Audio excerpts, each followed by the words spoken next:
مرحبا مرحبا يا حلوين، رجعت لكم بفيديو جديد.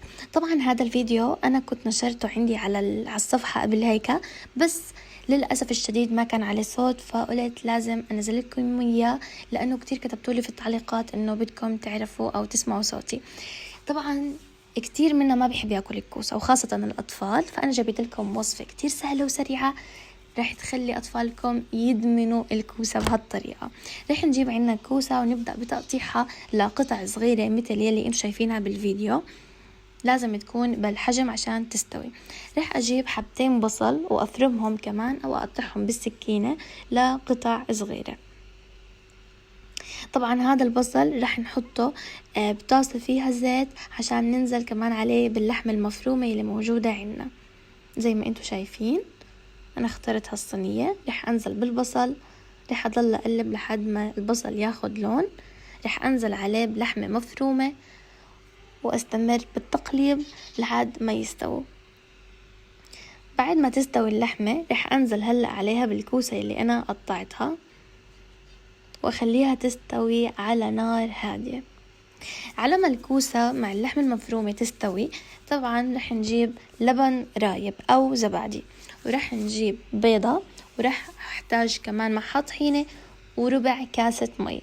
رح افضي كل الزبادي يلي عندي مثل ما انتو شايفين، ورح اضيف عليها معلقة طحينة، ورح اضيف عليها بيضة وربع كاسة مي، ورح اقلبهم بالمضرب الهوائي لو موجود عندك، لو مش موجود رح تقلبيهم بالمضرب اليدوي عادي.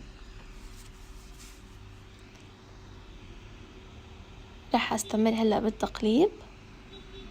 طبعا ممكن تحطي رشة ملح لو موجود عندك، رشة فلفل اسود، ورح اضيفها فوق الكوسة مع اللحمة المفرومة لما تستوي.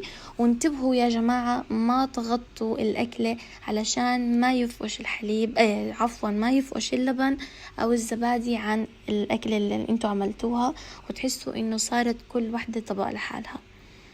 رح استمر بالتقليب. كتير كتير هاي الاكلة زاكية، ولادك رح يحبوها، وطبعا اكلة سهلة وسريعة كتير. رشة ملح، رشة فلفل اسود. طبعا انا قليت عندي اي نوع مكسرات، كان عندي بندق حطيته، يا لطيف شو طعمها زاكي، بنصحكم تعملوها. طبعا انا عملت جنبها رز بشعيرية وحبيت انه اضيفها هيك، طبعا حبيت اضيف الرز معها مثل ما انتم شايفين. لايك وشير اذا عجبك الفيديو، وشكرا كتير لمتابعتكم، واكتبوا لي في التعليقات اذا عجبتكم الوصفة ولا لا. شكرا كتير لكم، بحبكم كتير.